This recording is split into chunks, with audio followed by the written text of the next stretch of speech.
Hello everyone. इस video में मैं एडुटेरिया के टेस्ट सीरीज से टेस्ट 11 के हिंदी मीडियम के क्वेश्चंस को डिस्कस करने जा रहा हूं। चलिए शुरू करते हैं। क्वेश्चन नंबर 1, भारत का पहला जल बजट तैयार करने वाला राज्य कौन बन गया है? तो केरल बन गया है। उसने जल की समस्या को दूर करने के लिए ऐसा किया है। राइट ऑप्शन सी होगा। भारत सरकार द्वारा निर्धारित आगामी लक्ष्यों में निम्नलिखित में कौन सही सुमेलित नहीं है? भारत को टीबी मुक्त देश बनाना 2025 तक निर्धारित किया गया है, लक्ष्य रखा गया है, ये सही है। 500 गीगावाट अक्षय ऊर्जा प्राप्त करना 2030 तक, ये लक्ष्य रखा गया है, सही है ये। भारत को ऊर्जा स्वतंत्र बनाना 2050 तक, नहीं 2047 तक, ये गलत है। भारत द्वारा नेट जीरो लक्ष्य 2070 तक, ये सही है। इसमें से सी गलत है, सो राइट ऑप्शन सी होगा। टाइम पत्रिका द्वारा जारी 2023 के विश्व के शीर्ष 50 महानतम स्थानों की सूची में भारत के निम्नलिखित स्थानों में से किसे शामिल नहीं किया गया है? तो इसमें से लद्दाख को शामिल किया गया है, मयूरभंज को शामिल किया गया है और हरिद्वार को शामिल नहीं किया गया है। तो इसमें से राइट ऑप्शन सी होगा। हाल ही में प्रधानमंत्री नरेंद्र मोदी ऑस्ट्रेलियाई देश पपुआ न्यू गिनी की यात्रा पर गए। पपुआ न्यू गिनी के प्रधानमंत्री कौन हैं? तो पपुआ न्यू गिनी के प्रधानमंत्री हैं James Marape. Right option B होगा। एंथनी अल्बनीज जो हैं ये ऑस्ट्रेलिया के प्राइम मिनिस्टर हैं और क्रिस हिपकिंस ये न्यूजीलैंड के प्रधानमंत्री हैं। हाल ही में जारी ग्लोबल जेंडर गैप इंडेक्स 2023 के संबंध में निम्नलिखित में से कौन सा या कौन से कथन सही है? विश्व आर्थिक मंच द्वारा जारी किया गया, ये सही है। इसमें प्रथम स्थान आइसलैंड को प्राप्त हुआ, ये भी सही है। इस वर्ष भारत 127वें स्थान पर रहा, जबकि वर्ष 2022 में 135वें स्थान पे था, ये भी सही है। तो तीनों ही सही है, 1, 2 और 3, राइट ऑप्शन डी होगा।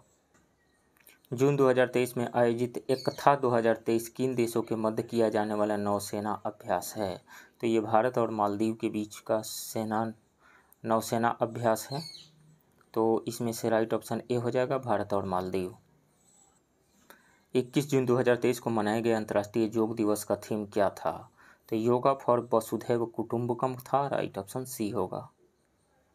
हाल ही में चर्चा में रहे E20 का संबंध किससे है? भारत में एजुकेशन के क्षेत्र में नामांकन में 20% की वृद्धि करना, नहीं। एनर्जी उत्पादन में 2025 तक 20% की वृद्धि करना, ये भी नहीं है। इलेक्ट्रिक वाहनों की संख्या 2030 तक 20% करना, ये भी नहीं। पेट्रोल में इथेनॉल की मात्रा 20% करना। 2022 तक ये 10% करना था, अब 2025 तक जो है 20% इथेनॉल ब्लेंडिंग करना है। पहले ये लक्ष्य जो है 20% वाला लक्ष्य 2030 तक रखा गया था, अब 2025 तक ही 20% मिलाना है। तो राइट ऑप्शन यहाँ पे डी होगा। वीरता पुरस्कार पाने वाली भारतीय वायुसेना की पहली महिला अधिकारी कौन बनी है? दीपिका मिश्रा बनी हैं। इन्होंने मध्य प्रदेश में बाढ़ के दौरान आपदा राहत अभियान के दौरान असाधारण साहस का परिचय दिया था और इसी के लिए इनको वीरता पुरस्कार से सम्मानित किया गया है। राइट ऑप्शन बी होगा। निम्नलिखित में से किस टीम ने रणजी ट्रॉफी 2022-23 का खिताब जीता है? सौराष्ट्र ने जीता बंगाल को हरा करके, राइट ऑप्शन ए होगा। निम्नलिखित में से किस मंत्रालय द्वारा माहिर मिशन की शुरुआत की गई है? तो ये शुरुआत की गई है विद्युत एवं नवीन और नवीकरणीय ऊर्जा मंत्रालय के द्वारा, राइट ऑप्शन बी होगा। इसकी अवधि है 2023-24 से 2027-28 तक और इसका उद्देश्य है ऊर्जा की बढ़ती मांग, शुद्ध शून्य उत्सर्जन प्राप्त करने का लक्ष्य और बिजली क्षेत्र में स्वदेशी अनुसंधान और नवाचार को बढ़ावा देना। पर्यावरण, वन एवं जलवायु परिवर्तन मंत्रालय द्वारा मिशन लाइफ की प्रगति को ट्रैक करने के लिए किस ऐप को लॉन्च किया गया है? मेरी लाइफ ऐप को लॉन्च किया गया है। लोगों को पर्यावरण संरक्षण के कार्यों के प्रति प्रोत्साहित करने तथा मिशन लाइफ की प्रगति को ट्रैक करने के लिए पर्यावरण, वन एवं जलवायु परिवर्तन मंत्रालय द्वारा मेरी लाइफ ऐप लॉन्च किया गया है। जलवायु परिवर्तन के गंभीर परिणामों को देखते हुए प्रधानमंत्री नरेंद्र मोदी ने मिशन लाइफ अभियान की शुरुआत की थी। इसमें हर एक इंसान को पर्यावरण को ध्यान में रखते हुए अपनी जिम्मेदारी समझने की अपील की गई है। राइट ऑप्शन सी होगा मेरी लाइफ। हाल ही में प्रकाशित की गई पुस्तक smoke and ashes a journey through hidden histories के लेखक कौन हैं? तो इस पुस्तक के लेखक हैं अमिताभ घोष। इस पुस्तक में अफीम के व्यापार का विश्व इतिहास पर पड़ने वाले प्रभाव को दर्शाया गया है, बताया गया है। तो इसमें से राइट ऑप्शन ए होगा अमिताभ घोष। जुलाई 2023 में इसरो द्वारा लॉन्च किए गए चंद्रयान-3 मिशन के संबंध में निम्नलिखित में से कौन सा कथन गलत है? इसे लॉन्च करने के लिए LV-M3-M4 लॉन्चर का इस्तेमाल किया गया। ये स्टेटमेंट सही है। चंद्रयान-3 चंद्रमा के दक्षिणी ध्रुव पर उतरने वाला पहला मिशन होगा। ये भी सही है, साउथ पोल पर उतरने वाला पहला मिशन होगा। चंद्रयान-3 के मिशन में भी लैंडर का नाम विक्रम तथा रोवर का नाम प्रज्ञान रखा गया है। ये भी सही है, तीनों ही स्टेटमेंट सही है। और कल ये चंद्रयान-3 मिशन जो है, चंद्रयान-3 मिशन के तहत लैंडर की सक्सेसफुल लैंडिंग, सॉफ्ट लैंडिंग कराई गई वहाँ पे। और साउथ पोल पे पहुँचने वाला इंडिया सबसे पहला देश बन गया है मून के साउथ पोल पे। और इस तरीक़ा से ओवरऑल देखें तो चौथा कंट्री बना है जो मून पे अपना लैंड कराया हुआ है। USA, रसिया और चाइना के बाद चौथा इंडिया बना है देश। लेकिन साउथ पोल पे अपना लैंड कराने वाला पहला कंट्री बना है इंडिया। तो इसमें से तीनों ही स्टेटमेंट सही है और कह रहा है कि कौन सा गलत है, यहाँ पे सही होना चाहिए। तो इसमें से यदि गलत कथन चुना है तो कोई गलत है नहीं, तो कोई ऑप्शन नहीं बन रहा है इसमें से। इस क्वेश्चन में कुछ एरर है, तीनों ही स्टेटमेंट सही है। यहाँ पे गलत के जगह पे सही होगा, तब जा कर के ये डी ऑप्शन सही होगा। चलने के अधिकार को लागू करने वाला भारत का पहला राज्य कौन बना है? तो पंजाब बना है, राइट ऑप्शन बी होगा, राइट टू वॉक। इसके तहत जो भी अब सड़कें बनेंगी उसके लेफ़्ट साइड में पैदल चलने वाले और साइकिल से चलने वाले यात्रियों के लिए जगह बनाई जाएगी, ताकि उस पर वो सेफली एक जगह से दूसरी जगह जा सकें और उनके पैदल चलने वाले और साइकिल से चलने वाले यात्रियों की मौतों की संख्या को कम किया जा सके। भारत के किस राज्य में डॉक्टर BR अम्बेडकर की प्रतिमा स्टैच्यू ऑफ नॉलेज की स्थापना की गई है? महाराष्ट्र में की गई है। इसका उद्घाटन अप्रैल 2023 में किया गया। राइट ऑप्शन ए होगा। मई 2023 में रक्षा मंत्री राजनाथ सिंह ने किस देश की यात्रा के दौरान वहां तटरक्षक बंदरगाह एकता हार्बर की आधारशिला रखी? तो मालदीव में, राइट ऑप्शन सी होगा। निम्नलिखित में से किस देश ने उत्तरी सागर के 18,000 मीटर नीचे कार्बन डाइऑक्साइड को स्टोर करने के लिए एक परियोजना की शुरुआत की है? तो वो है डेनमार्क। डेनमार्क ने उत्तरी सागर के 18,100 मीटर नीचे कार्बन डाइऑक्साइड को स्टोर करने के लिए ग्रीन सैंड परियोजना का उद्घाटन किया है। डेनमार्क कार्बन डाइऑक्साइड का आयात करने वाला और इसे समुद्र के नीचे दफनाने वाला विश्व का पहला देश है। इस परियोजना से 2030 तक 8 मिलियन टन कार्बन डाइऑक्साइड प्रति वर्ष स्टोर करने की उम्मीद है। तो राइट ऑप्शन यहाँ पे ए हो जाएगा, डेनमार्क। विश्व आर्थिक मंच ने भारत के किस शहर को चौथे औद्योगिक क्रांति के केंद्र की स्थापना के रूप में चुना है? हैदराबाद को, राइट ऑप्शन बी होगा। निम्नलिखित में से किसके द्वारा इलेक्ट्रिक वाहन क्षेत्र में शामिल MSME को वित्तीय सहायता प्रदान करने के लिए इवोल्व मिशन की शुरुआत की गई है? तो सिडबी के द्वारा शुरू की गई है। राइट ऑप्शन सी होगा। हाल ही में अटलांटिक महासागर में टाइटैनिक जहाज का मलबा देखने गए पनडुब्बी का क्या नाम है जिसमें सवार 5 लोगों की मौत हो गई है? उसका नाम टाइटन था। राइट ऑप्शन सी होगा। हाल ही में किस देश की महिला हॉकी टीम ने 2023 में पहला महिला जूनियर हॉकी एशिया कप का खिताब जीता है? तो भारत ने साउथ कोरिया को हरा करके चौथी बार ये खिताब जीता है। राइट ऑप्शन ए होगा।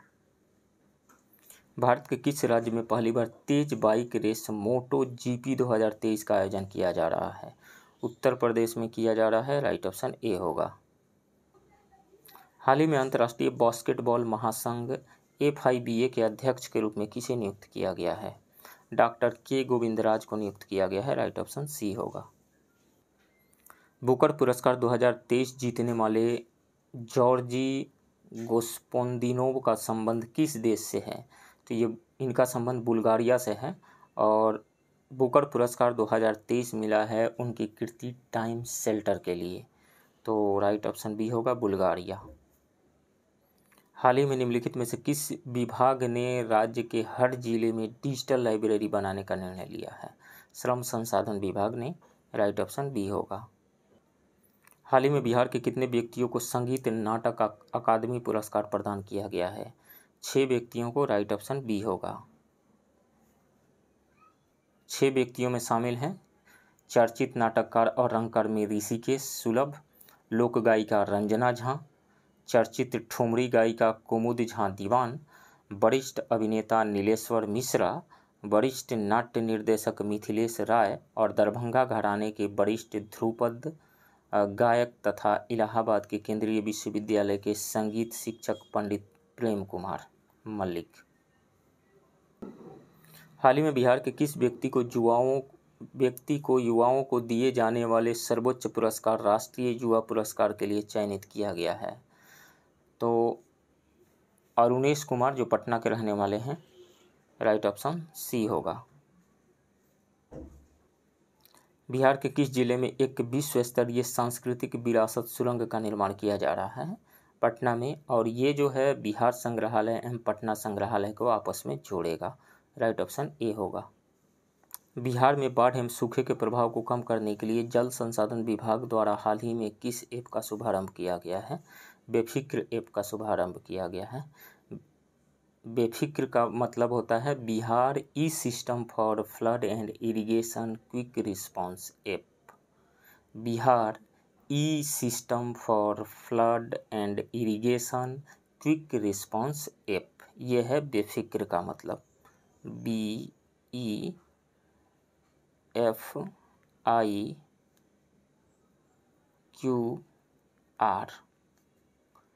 बी से हो गया बिहार, ई से हो गया E system for flood and I से इरिगेशन, क्यू से हो गया क्विक, आर से हो गया रेस्पॉन्स। तो इसमें से राइट ऑप्शन सी होगा। अलाउद्दीन खिलजी ने किसे राय रायन की उपाधि प्रदान की थी? तो राजा रामचंद्र को। ये देवगिरी के शासक थे, उन्होंने आत्मसमर्पण कर दिया था और उसके बाद में मलिक काफूर के समक्ष उसने आत्मसमर्पण कर दिया था, तो इसी के लिए खिलजी ने उन्हें राय रायन की उपाधि प्रदान की थी। तो इसमें से राइट ऑप्शन हो जाएगा राजा रामचंद्र ए। सल्तनत काल के राजवंशों को सही कालानुक्रम में व्यवस्थित करें तथा नीचे दिए गए कूटों की सहायता से सही उत्तर का चयन करें। तो सबसे पहले गुलाम वंश आया था, उसके बाद में तुगलक वंश, उसके बाद में सैयद वंश, देन लोदी वंश। तो 3 जो है सबसे लास्ट में आएगा और 1 सबसे पहले आएगा। तो बी ऑप्शन सही होने जा रहा है। 1 2 4 3। साम्राज्य विस्तार के संदर्भ में अकबर ने सबसे पहले कहाँ आक्रमण किया था? तो सबसे पहले अकबर ने मालवा पर आक्रमण किया था। राइट ऑप्शन बी होगा।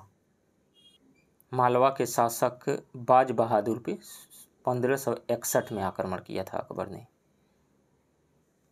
निम्नलिखित में से कौन सही सुमेलित नहीं है? निकोली कॉन्टी जो है देवराय द्वितीय के दरबार में आया था? नहीं। इटली का यात्री जो निकोलो कॉन्टी, ये देवराय प्रथम के दरबार में आया था, देवराय द्वितीय के नहीं, तो ये गलत है। नूनीज अच्युत देवराय के दरबार में आया था, ये सही है। बरबोसा जो है कृष्ण देव राय के दरबार में आया था के समय में, ये भी सही है। तो इसमें से ए गलत है। राइट ऑप्शन ए होगा। नेक्स्ट क्वेश्चन, हड़प्पा सभ्यता में निवास करने वाली मानव प्रजाति थी? तो भूमध्य सागरीय भी थी, प्रोटो ऑस्ट्रेलॉयड भी थी और अल्पाइन भी थी। इनमें से सबसे ज़्यादा संख्या थी भूमध्य सागरीय प्रजाति की। तो उपयुक्त में से एक से अधिक। राइट ऑप्शन डी होगा। भारत में निम्नलिखित घटना का सही कालानुक्रम क्या है? तो तो सबसे पहले नगर संस्कृति आई थी हड़प्पा सभ्यता में। उसके बाद में लोहे का ज्ञान प्राप्त हुआ था, लोहे का हल बनाया गया था उत्तर वैदिक काल में 1000 ईसा पूर्व के आसपास में। उसके बाद में पंचमार्क सिक्के आए, जिसको आहत सिक्के भी कहा जाता है, 6 ईसा पूर्व में। उसके बाद में सोने के सिक्के हिंदी यमन शासकों द्वारा चलाए गए थे 2वीं शताब्दी ईसा पूर्व में। तो यही क्रम सही है, राइट ऑप्शन ए होगा। निम्नलिखित में से कौन सा अशोककालीन अभिलेख खरोष्टी लिपि में है? तो खरोष्टी लिपि में जो है वो शहबाजगढ़ी और मानसेहरा, ये दोनों ही जो है ये खरोष्टी लिपि में है, और गिरनार का जो है ब्रह्मी लिपि में है। तो इसमें से उपयुक्त में से एक से अधिक, राइट ऑप्शन डी होगा। कनिष्क की प्रथम राजधानी कहाँ थी? तो कनिष्क की प्रथम राजधानी थी Purushpur, Peshawar, right option A होगा। पश्चिमी शक विजय के फलस्वरूप किस गुप्त शासक ने व्याघ्र सिक्के उत्तीर्ण कराए तथा विक्रमादित्य की उपाधि धारण की थी? तो चंद्रगुप्त द्वितीय ने, राइट ऑप्शन सी होगा। जैन धर्म के 23वें तीर्थंकर पार्श्वनाथ का प्रतीक चिन्ह क्या था? तो पार्श्वनाथ का प्रतीक चिन्ह था सर्प फण, राइट ऑप्शन बी हो जाएगा। सिंह जो है ये महावीर का प्रतीक चिन्ह था, और वृषभ ऋषभ देव का प्रतीक चिन्ह था। निम्नलिखित में से किस स्रोत के अनुसार अशोक ने अपने 99 भाइयों की हत्या कर गद्दी प्राप्त की थी? तो सिंहली अनुश्रुति के अनुसार, राइट ऑप्शन ए होगा। मलिक अंबर का संबंध किस दक्षिण भारतीय राज्य से था? तो मलिक अंबर अहमदनगर का वजीर था। बीजापुर, खानदेश, गोलकुंडा नहीं, उपयुक्त में से कोई नहीं, राइट ऑप्शन डी होगा। भक्ति आंदोलन के प्रमुख संत कबीर दिल्ली सल्तनत के किस सुल्तान के समकालीन थे? तो दिल्ली सल्तनत के सिकंदर लोदी के समकालीन थे। कबीर का जीवन काल था 1440 से 1510 तक, और सिकंदर लोदी का था 1489 से 1517 तक, वो उसका शासन काल था। तो इस तरीक़ा से हो जाएगा सिकंदर लोदी, राइट ऑप्शन ए। दिल्ली सल्तनत के किस सुल्तान ने नायब ए मुमलिकात पद की स्थापना की थी? तो बहराम शाह ने किया था, और इस पद पर आसीन व्यक्ति संपूर्ण अधिकारियों का स्वामी होता था। यह पद एक संरक्षक के समान था। सर्वप्रथम यह पद एतगिन को दिया गया था। तो राइट ऑप्शन इसमें से बी हो जाएगा, बहराम शाह। भारत छोड़ो आंदोलन के दौरान गठित समानांतर सरकारों में से लंबे समय तक चलने वाली सरकार कौन थी? तो वो थी वाईबी चौहान के नेतृत्व में गठित सतारा की सरकार थी, जो 1943 के मध्य से लेकर के 1945 तक रही थी। सतारा, राइट ऑप्शन बी होगा। इंडिया डिवाइडेड पुस्तक निम्नलिखित में से किसके द्वारा लिखी गई थी? तो इंडिया डिवाइडेड पुस्तक लिखी गई थी डॉक्टर राजेंद्र प्रसाद के द्वारा, राइट ऑप्शन बी होगा।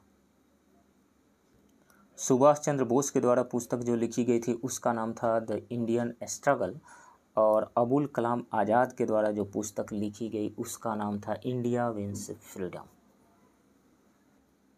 निम्नलिखित में से किसने खिलाफत आंदोलन के संबंध में कहा था कि हिंदुओं और मुसलमानों में एकता स्थापित करने का ऐसा अवसर आगे 100 वर्षों तक नहीं मिलेगा? तो महात्मा गांधी के द्वारा कही गई थी ये बात, राइट ऑप्शन ए होगा। कौन सा अंग्रेज अधिकारी 1615 ईस्वी में जहांगीर से मिलकर मुगल साम्राज्य के सभी भागों में व्यापार करने और फैक्ट्री खोलने का अधिकार प्राप्त करने में सफल रहा था? तो वो था sir Thomas Roe, right option C होगा। निम्नलिखित में से सही सुमेलित युग्म का चयन कूट की सहायता से करें। Pritilata Wadekar Indian Republic army से संबंधित हैं, ये सही है। पंडिता रामाबाई आर्य महिला समाज। बीना दास जो है गवर्नर जंक्शन पर गोली चलाई, ये सही है। तो इसमें से तीनों ही सही है, तो 1 2 3 हो जाएगा, right option D. The all India depressed class federation की स्थापना किसने की थी? डॉक्टर BR अम्बेडकर ने, राइट ऑप्शन ए होगा। अहोम विद्रोह का नेतृत्व निम्नलिखित में से किसने किया था? तो ये अहोम विद्रोह असम में हुआ था 1828 से 33 के बीच में। इस विद्रोह का नेतृत्व गोमधर कुंवर ने किया था। राइट ऑप्शन इसमें सी हो जाएगा। किस गवर्नर के समय श्वेत विद्रोह हुआ था? तो रॉबर्ट क्लाइव के टाइम में हुआ था। राइट ऑप्शन बी होगा। रॉबर्ट क्लाइव ने सैनिक सुधारों की ओर ध्यान दिया। उसने सिपाहियों की युद्ध काल में मिलने वाला दोहरा भत्ता बंद कर दिया। जनवरी 1766 से यह भत्ता मात्र उन सैनिकों को दिया जाना तय हुआ जो बंगाल एवं बिहार की सीमा से बाहर कार्य करते थे। इससे सेना में असंतोष फैल गया और विद्रोह इलाहाबाद स्थित अंग्रेज यानी श्वेत अधिकारियों ने इस आज्ञा के विरुद्ध विद्रोह कर दिया। तो इसमें से राइट ऑप्शन बी हो जाएगा, रॉबर्ट क्लाइव के टाइम में। बर्मा को निम्नलिखित में से किस अधिनियम द्वारा ब्रिटिश भारत से अलग किया गया था? तो भारत शासन अधिनियम 1935 के द्वारा। राइट ऑप्शन बी होगा। निम्नलिखित में से कौन सी घटना का संबंध शोर कमेटी से है? तो कामागाटामारू का संबंध शोर कमेटी से है। राइट ऑप्शन सी हो जाएगा। सूची 1 को सूची 2 के साथ सुमेलित कर कूट की सहायता से सही उत्तर का चयन करें। शारदा एक्ट ये 1930 में आया था। शारदा एक्ट 1930 में, तो ए का 3 हो जाएगा। सती प्रथा उन्मूलन अधिनियम 1829 में आया था, तो बी का 2 हो जाएगा। हिंदू पुनर्विवाह अधिनियम 1856 में आया था, तो सी का 4 हो जाएगा। और सहमति की आयु अधिनियम 1891 में आई थी, तो इसमें से 3, 2, 4, 1 हो जाएगा, यानी ए का 3, बी का 2, सी का 4 एंड डी का 1। ए ऑप्शन सही होगा। निम्नलिखित में से कौन मुस्लिम लीग के संस्थापक थे? तो मुस्लिम लीग के संस्थापकों में शामिल थे आगा खां और ख्वाजा सलीमुल्लाह। उपयुक्त में से एक से अधिक। राइट ऑप्शन डी होगा। भारत में किस वर्ष आर्म्स एक्ट पारित किया गया था? तो आर्म्स एक्ट पारित किया गया था लॉर्ड लीटन के टाइम में 1878 में। राइट ऑप्शन सी होगा। साइमन कमीशन द्वारा किस वर्ष अपनी रिपोर्ट प्रस्तुत की गई थी? तो साइमन कमीशन ने अपना रिपोर्ट प्रस्तुत किया था 1930 में, 30 जून को। राइट ऑप्शन बी होगा। मुस्लिम लीग द्वारा पाकिस्तान का प्रस्ताव कब पारित किया गया था? तो मुस्लिम लीग के द्वारा पाकिस्तान का प्रस्ताव पारित किया गया था लाहौर अधिवेशन में 23 मार्च 1940 को। तो मार्च 1940 होगा। राइट ऑप्शन ए। अखिल भारतीय किसान सभा के प्रथम सत्र की अध्यक्षता किसने की थी? तो अखिल भारतीय किसान सभा का गठन किया गया था अप्रैल 1936 में लखनऊ में, और इसके प्रथम सत्र की अध्यक्षता स्वामी शाहजानंद के द्वारा किया गया था और द्वितीय सत्र की अध्यक्षता एन.जी. रंगा के द्वारा। राइट ऑप्शन बी होगा। पीटर मुंडी जब पटना आया था उस समय मुगल वंश का शासक कौन था? तब पीटर मुंडी एक ब्रिटिश व्यापारी, यात्री एवं लेखक था। वह 1632 में पटना आया था और उस समय मुगल शासक था शाहजहां। राइट ऑप्शन बी होगा। खुदीराम बोस को फांसी कब दी गई थी? तो खुदीराम बोस को फांसी दी गई थी 11 अगस्त 1908 को। 11 अगस्त 1908 को। राइट ऑप्शन ए होगा। विजय दिवस का संबंध बिहार के किस नायक से है? तो 23 अप्रैल 1858 को वीर कुंवर सिंह ने अंग्रेजी सेना को पराजित कर जगदीशपुर पर कब्जा कर लिया था, और प्रतिवर्ष 23 अप्रैल को विजय दिवस मनाया जाता है। तो विजय दिवस का संबंध जो है वीर कुंवर सिंह से है। राइट ऑप्शन ए होगा। मैंने सरकारी आदेश की अवहेलना इसलिए नहीं की है कि मुझे कानून से नफरत है, बल्कि इसलिए की है कि यह मेरी अंतरात्मा की आवाज़ है। उक्त कथन किससे संबंधित है? तो ये कथन चंपारण सत्याग्रह के टाइम में जब उनको चंपारण जाने से रोक दिया गया था, तो मजिस्ट्रेट के सामने महात्मा गांधी ने ये बातें कही थी। तो राइट ऑप्शन सी होगा, महात्मा गांधी। निम्नलिखित में से कौन सही सुमेलित नहीं है? 544 ईसा पूर्व में हर्यक वंश की स्थापना हुई थी, ये सही है। 344 ईसा पूर्व में नंद वंश की स्थापना हुई थी, ये भी सही है। 321 ईसा पूर्व में मौर्य वंश की स्थापना हुई थी, ये भी सही है। 265 ईसा पूर्व में कलिंग युद्ध हुआ था, नहीं 261 ईसा पूर्व में हुआ था, 261 BC में। तो डी गलत है। राइट ऑप्शन डी होगा। निम्नलिखित में से कौन सा महाजनपद वर्तमान उत्तर बिहार क्षेत्र में स्थित था? तो वो था बज्जी संघ। बज्जी संघ। राइट ऑप्शन बी होगा। इसके अंतर्गत आता था वैशाली, मुजफ्फरपुर। निम्नलिखित में से कौन सी नदी विंध्य पहाड़ी से निकलकर बिहार में बहती है? तो वो है कर्मनाशा नदी। राइट ऑप्शन ए होगा। पुनपुन और फल्गु इन दोनों नदियों का उद्गम स्थान है झारखंड। वर्ष 2021-22 में बिहार राज्य का प्रति व्यक्ति विद्युत उपभोग कितना किलोवाट आवर रहा था? तो 329 किलोवाट आवर रहा। राइट ऑप्शन ए होगा। निम्नलिखित में से कौन सही सुमेलित नहीं है? रेल पहिया कारखाना बेला में है, ये सही है। रेलवे विद्युत इंजन कारखाना मधेपुरा में है, ये भी सही है। फर्टिलाइजर कॉरपोरेशन ऑफ इंडिया ये बरौनी में है, ये भी सही है। और हमें चूज करना है सुमेलित नहीं है। तो इनमें से तीनों ही सही सुमेलित है, तो उपयुक्त में से कोई नहीं होगा। Right option D. बिहार आर्थिक सर्वेक्षण 2022-23 के अनुसार गत 5 वर्षों में कृषि और सहवर्ती क्षेत्र की वृद्धि दर लगभग कितना प्रतिशत रहा? तो ये रहा 5% रहा लगभग, 5%। राइट ऑप्शन बी होगा। पंचायती राज्य के अधीन जिला परिषद के संबंध में असत्य कथन का चुनाव करें। एक जिला परिषद सदस्य का चुनाव लगभग 50,000 की जनसंख्या पर होता है, ये सही है। जिला परिषद अध्यक्ष का निर्वाचन अप्रत्यक्ष विधि द्वारा होता है, ये भी सही है। जिला परिषद अध्यक्ष अपना त्याग पत्र उपाध्यक्ष को देता है, नहीं, जिला दंडाधिकारी को देता है, ये गलत है। तो इसमें से यही चूज करना है। राइट ऑप्शन सी होगा। निम्नलिखित में से कौन सही सुमेलित नहीं है? विष्णु पद मंदिर गया में है, ये सही है। जल मंदिर राजगीर में है, ये भी सही है। देव मंदिर औरंगाबाद में है, ये सही है। जानकी मंदिर दरभंगा में नहीं है। जानकी मंदिर जो है सीतामढ़ी के पुनौरा में है, तो इसमें से डी गलत है। सो राइट ऑप्शन डी होगा। बिहार के किस प्रसिद्ध दार्शनिक ने शंकराचार्य के साथ शास्त्रार्थ किया था? तो वो थे मंडन मिश्रा। मंडन मिश्रा मिथिला क्षेत्र के प्रसिद्ध दार्शनिक थे। उन्होंने मीमांसा और वेदांत दोनों दर्शनों पर मौलिक ग्रंथ लिखे। वे शंकराचार्य के समकालीन थे। उन्होंने अद्वैतवाद पर शंकराचार्य के साथ शास्त्रार्थ किया था। तो राइट ऑप्शन इसमें से हो जाएगा बी, मंडन मिश्र। बापू के कदमों में पुस्तक किसकी रचना है? तो ये बापू के कदमों में डॉक्टर राजेंद्र प्रसाद की रचना है। राइट ऑप्शन ए होगा। बिहार लोकायुक्त अधिनियम कब पारित किया गया था? तो ये 2011 में पारित किया गया था। राइट ऑप्शन ए होगा। इसके बाद साइंस के क्वेश्चन शुरू हो रहे हैं, जिसका डिस्कशन दूसरे वीडियो में रहेगा। क्वेश्चन नंबर 106, भारतीय संविधान के किन भागों को ग्रैनविल ऑस्टिन ने संविधान की अंतरात्मा के रूप में वर्णित किया है? तो ग्रैनविल ऑस्टिन ने भाग 3 यानी फंडामेंटल राइट और भाग 4 यानी डीपीएसपी को संविधान की अंतरात्मा कहा था। राइट ऑप्शन सी होगा। निम्नलिखित कथनों पर विचार कीजिए। संविधान की समीक्षा करने के लिए मुख्य न्यायाधीश वेंकट चलैया की अध्यक्षता में एक आयोग की नियुक्ति की गई थी। बिल्कुल सही है, 2000 में नियुक्ति की गई थी।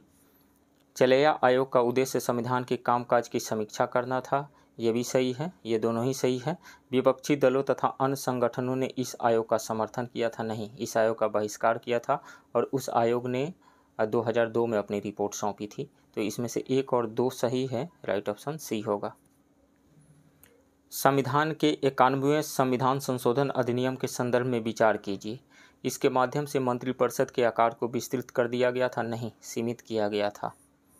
इसके अनुसार मंत्रिपरिषद के सदस्यों की संख्या लोकसभा या राज्यों में विधानसभा की कुल सदस्य संख्या के 15% से अधिक न होगी, ये सही है, ये प्रावधान किया गया था।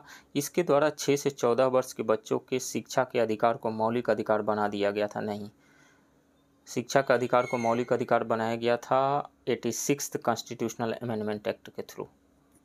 तो तीसरा गलत है, केवल 1 और 2 सही है। तो इसमें से 1 और 3 गलत है, केवल 2 सही है। राइट ऑप्शन ए होगा। अनुच्छेद 163 निम्नलिखित में से किससे संबंधित है? एक राज्य की सरकार के कार्यकाल के संचालन से, नहीं। राज्यपाल को सहायता और सलाह देने के लिए मंत्रिपरिषद से, ये सही है। राज्यपाल को सूचना देने आदि के संबंध में मुख्यमंत्री के कर्तव्यों से, ये भी सही है। तो इसमें से बी और सी सही है, तो उपयुक्त में से 1 से अधिक। राइट ऑप्शन डी होगा। सर्वोच्च न्यायालय के न्यायाधीश के रूप में नियुक्ति के लिए निम्नलिखित में से कौन सी योग्यता आवश्यक नहीं है? वह भारत का नागरिक होना चाहिए, ये आवश्यक है। उन्हें 5 वर्ष के लिए किसी उच्च न्यायालय का न्यायाधीश होना चाहिए, ये भी सही है। उन्हें 10 वर्ष तक जिला अदालत का वकील होना चाहिए, नहीं, किसी हाई कोर्ट का वकील होना चाहिए। तो सी गलत है, राइट ऑप्शन सी होगा। संघ में अवशिष्ट शक्तियों को निहित करके भारतीय संविधान ने निम्नलिखित का पालन किया है। फ्रांसीसी संविधान का नहीं, ब्रिटिश प्रणाली का नहीं, कैनेडियन प्रणाली का, राइट ऑप्शन बी होगा।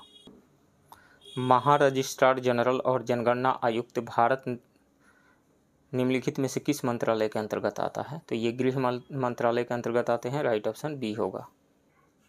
निम्नलिखित में से किस भारतीय राज्य में 1971 में पहली बार लोकायुक्त संस्था की स्थापना की गई थी? महाराष्ट्र में, राइट ऑप्शन बी होगा। राज्य विधानसभा के विपक्ष के नेता के संबंध में दिए गए कथनों में से कौन सा कथन गलत है? यह संसद अधिनियम 1977 में विपक्ष के नेताओं के वेतन और भत्ते के लिए प्रदान किया गया एक वैधानिक पद है, ये सही है। अध्यक्ष को उन्हें विपक्ष के नेता के रूप में पहचानने की आवश्यकता है, ये भी सही है। विपक्ष का नेता सदन की कुल सदस्य संख्या के 10वें हिस्से से कम वाली प्रमुख पार्टी का नेता होता है। 10वें हिस्से से कम वाली नहीं, कम से कम 10वां हिस्से मिलने चाहिए सीट, तो सी गलत है यहाँ पे। 10वें हिस्से से कम वाली नहीं, अधिक होना चाहिए या उतना होना चाहिए, तो सी गलत है, तो राइट ऑप्शन सी होगा। भारतीय संसद के निचले सदन लोकसभा में महिलाओं के प्रतिनिधित्व का वर्तमान प्रतिशत कितना है? तो वर्तमान प्रतिशत है 14%, यानी 543 सीटों में से 78 सीटें जो है 78 सीटों पे महिला हैं, तो इसमें से राइट ऑप्शन सी हो जाएगा। वैसे देखा जाए तो संसद में कुल महिला सदस्यों की संख्या 103 है। राज्यसभा की अनन्य शक्तियों के संदर्भ में निम्नलिखित कथनों पर विचार कीजिए। राज्य सूची के मामले पर संसद को कानून बनाने में सक्षम बनाना, यह सही है। राज्यसभा स्वयं भारत के उपराष्ट्रपति पर महाभियोग लगा सकती है। ऐसा महाभियोग जैसा कोई तो प्रावधान नहीं है। हाँ, उपराष्ट्रपति को उनके पद से राज्यसभा के एक बहुमत से पारित संकल्प द्वारा हटाया जा सकता है, इसलिए ये स्टेटमेंट गलत है।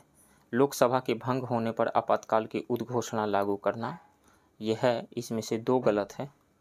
तो उपरोक्त में से कौन सा कथन सत्य है? तो 1 और 3 सही है, राइट ऑप्शन सी होगा।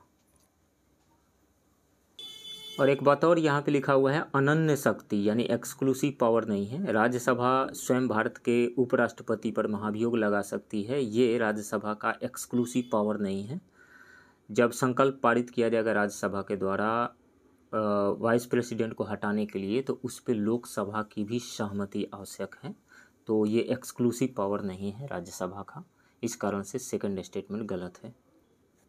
वर्ष 2000 में झारखंड राज्य के गठन के बाद राज्यसभा सीटें क्रमशः बिहार और झारखंड के बीच में विभाजित हो गई। तो पहले कुल, जब झारखंड बिहार में था तब कुल 22 सीटें थी राज्यसभा की, 16 रह गई बिहार में और 6 चला गया झारखंड में, राइट ऑप्शन बी होगा।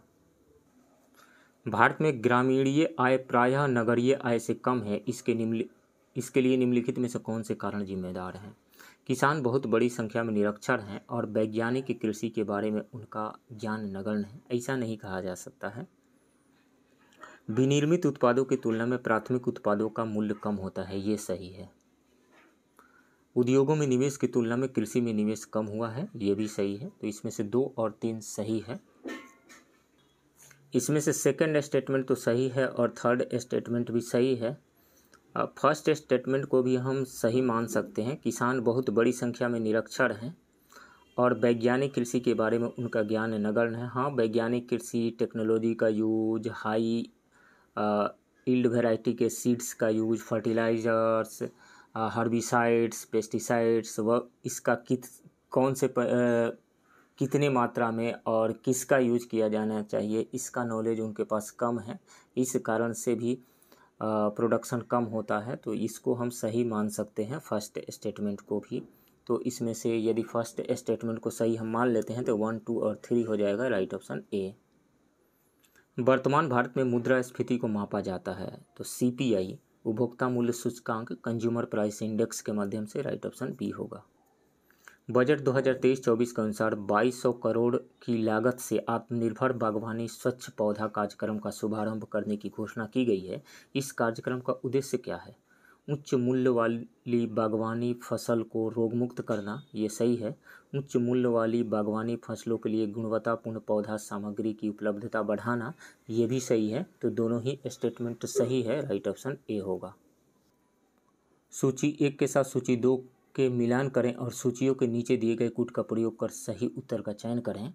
कांच उद्योग, शीशा का उद्योग जो है वो फिरोजाबाद में है, तो ए का 3 हो जाएगा। पीतल बर्तन का उद्योग जो है मुरादाबाद में है, तो बी का 1 हो जाएगा। स्लेट उद्योग जो है वो मरकापुर में है, तो सी का 2 हो जाएगा। और हस्त निर्मित उद्योग जो है वो मिर्ज़ापुर में है, तो डी का 4 हो जाएगा। इस तरीक़े से हम देखें तो ए का 3, बी का 1, सी का 2 एंड डी का 4, राइट ऑप्शन ए होगा। भारत में चाय बोर्ड के संदर्भ में निम्नलिखित कथनों पर विचार कीजिए। चाय बोर्ड सांविधिक निकाय है, ये सही है।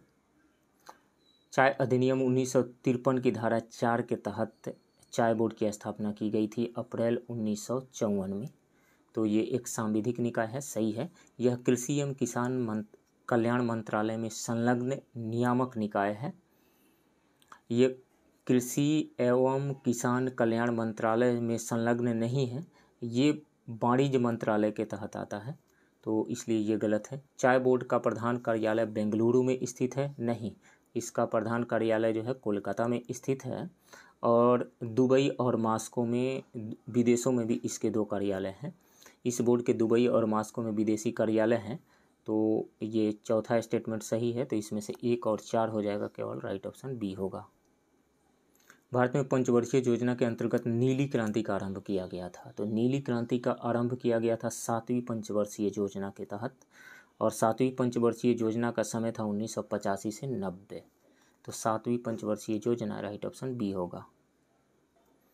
केंद्रीय बजट 2023-24 का बजट का आकार कितना है, तो वो है 45,03,097 करोड़ रुपया, 45,03,097, राइट ऑप्शन सी होगा।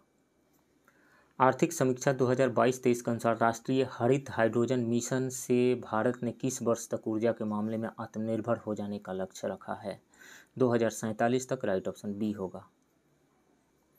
संसाधनों के उपयोग तथा भविष्य के लिए उनके संरक्षण की आवश्यकता को संतुलित करने को हम क्या कहते हैं, तो उसी को सतत विकास कहा जाता है, sustainable development, right option B होगा।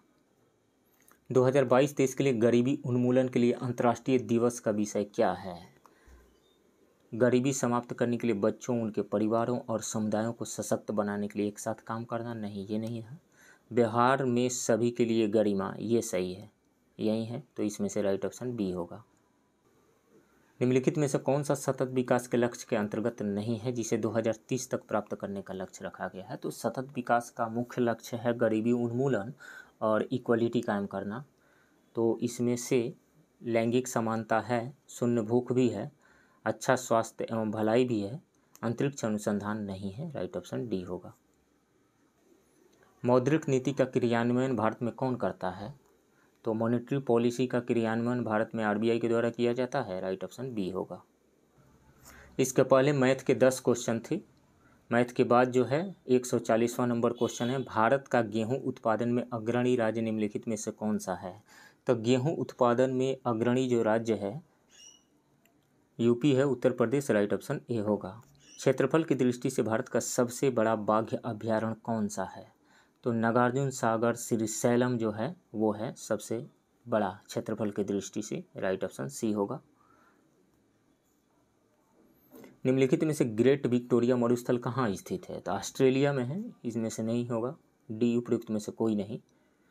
लिग्नाइट कोयला का सर्वाधिक भंडार भारत के किस राज्य में है, तो लिग्नाइट कोयला का सर्वाधिक भंडार तमिलनाडु में है। लिग्नाइट कोयले का भंडार का 90% जो है वो तमिलनाडु में पाया जाता है, तो राइट ऑप्शन यहाँ पे सी होगा। magyarस जनजाति निम्नलिखित में से किस देश में पाई जाती है, तो हंगरी में पाई जाती है, राइट ऑप्शन ए होगा। निम्नलिखित में से किस इस्पात संयंत्र की स्थापना चौथी पंचवर्षीय योजना के दौरान की गई थी, तो वो है विशाखापट्टनम इस्पात संयंत्र, विशाखापट्टनम, राइट ऑप्शन बी होगा। और हिंदुस्तान स्टील लिमिटेड दुर्गापुर की स्थापना जो है वे द्वितीय पंचवर्षीय योजना के दौरान की गई थी, 1959 में। 1959 में नहीं, 1956 में की गई थी, 1956 में। हाँ, लेकिन द्वितीय पंचवर्षीय योजना के दौरान ही की गई थी। और भिलाई इस्पात संयंत्र छत्तीसगढ़ का भी उत्पाद जो है, भिलाई इस्पात संयंत्र छत्तीसगढ़, इसकी भी स्थापना द्वितीय पंचवर्षीय योजना के दौरान ही की गई थी। निम्नलिखित में से कौन सा कथन सुमेलित नहीं है? वेम्बनाड जो है वो केरल में है, ये सही है। डल झील जो है कश्मीर में है, ये भी सही है। पुलिकट झील जो है या आंध्र प्रदेश में है, ये भी सही है। लोकटक जो है मेघालय में नहीं है, लोकटक मणिपुर में है। तो राइट ऑप्शन यहाँ पे डी होगा। रावी नदी का उद्गम निम्नलिखित में से किस दर्रा से होता है? तो रावी नदी का उद्गम जो है हिमाचल प्रदेश के कांगड़ा जिले में रोहतांग दर्रा से होता है। रोहतांग दर्रा, राइट ऑप्शन सी होगा। निम्न कथनों पर विचार करें। कथन ए, लघु ज्वार भाटा के समय उच्च ज्वार सामान्य से निम्नतर तथा निम्न ज्वार सामान्य से उच्चतर होता है, ये सही है। लघु ज्वार भाटा बृहत ज्वार भाटा के विपरीत पूर्ण चंद्र के स्थान पर नव चंद्र के समय होता है, ये गलत है। जब सूर्य पृथ्वी एवं चंद्रमा एक सीधी में होते हैं, सूर्य पृथ्वी और चंद्रमा बिल्कुल एक स्ट्रेट लाइन में होते हैं, तब उनके आपस में ग्रेविटेशनल फोर्स की वजह से दीर्घ ज्वार आता है। ऐसा पूर्णमासी या अमावस्या को होता है। इसके विपरीत जब सूर्य पृथ्वी एवं चंद्रमा 90 डिग्री पे होते हैं तब निम्न ज्वार आता है। यह कृष्ण पक्ष एवं शुक्ल पक्ष की सप्तमी या अष्टमी को देखा जाता है। इस कारण से सेकंड स्टेटमेंट जो है ये गलत है। फर्स्ट स्टेटमेंट सही है। तो इसमें से ए सही है परंतु आर गलत है, राइट ऑप्शन सी होगा। निम्नलिखित उच्चावच आकृतियों पर ध्यान दीजिए, इनमें से कौन सी सही है? उपरोक्त आकृतियों का पूर्व से पश्चिम की ओर बढ़ते क्रम में बताएं। तो सबसे पूर्व में जो है वो खासी की पहाड़ियाँ हैं, उससे पश्चिम में छोटा नागपुर की पहाड़ियाँ हैं, और उससे पश्चिम में मैकाले पर्वत श्रृंखला है, और सबसे पश्चिम में हो जाएगा महादेव पर्वत श्रृंखला। तो इसमें से सबसे पूर्व में 1 हो जाएगा, उसके बाद में 4 होगा, उसके बाद में 2 होगा, उसके बाद में 3 होगा, यानी 1 4 2 3, 1 4 2 3, राइट ऑप्शन बी होगा। निम्नलिखित में से कौन सा गौण प्लेट प्रशांत महासागरीय प्लेट एवं एशिया महाद्वीप के बीच स्थित है? तो इसमें से जो फ्यूजी प्लेट है ये ऑस्ट्रेलिया के उत्तर पूर्व में स्थित है, तो ये तो नहीं होगा। कैरोलिन प्लेट जो है ये न्यू गिनी के उत्तर में फिलिपियन एवं भारतीय प्लेट के बीच में स्थित है, तो ये भी नहीं होगा। नजका प्लेट जो है यह प्रशांत महासागरीय प्लेट और दक्षिण अमेरिकी प्लेट के बीच में स्थित है, तो ये भी नहीं होगा। फिलिपियन प्लेट जो है यह प्रशांत महासागरीय प्लेट एवं एशिया महाद्वीप के बीच में स्थित है, फिलिपियन प्लेट। तो इसमें से राइट ऑप्शन डी होगा। तो फ्रेंड्स, ये रहा एडुटेरिया के टेस्ट सीरीज से टेस्ट 11 के हिंदी मीडियम के क्वेश्चन का डिस्कशन। आप बने रहिए इस चैनल के साथ। मिलते हैं किसी दूसरे वीडियो में, तब तक के लिए थैंक यू वेरी मच।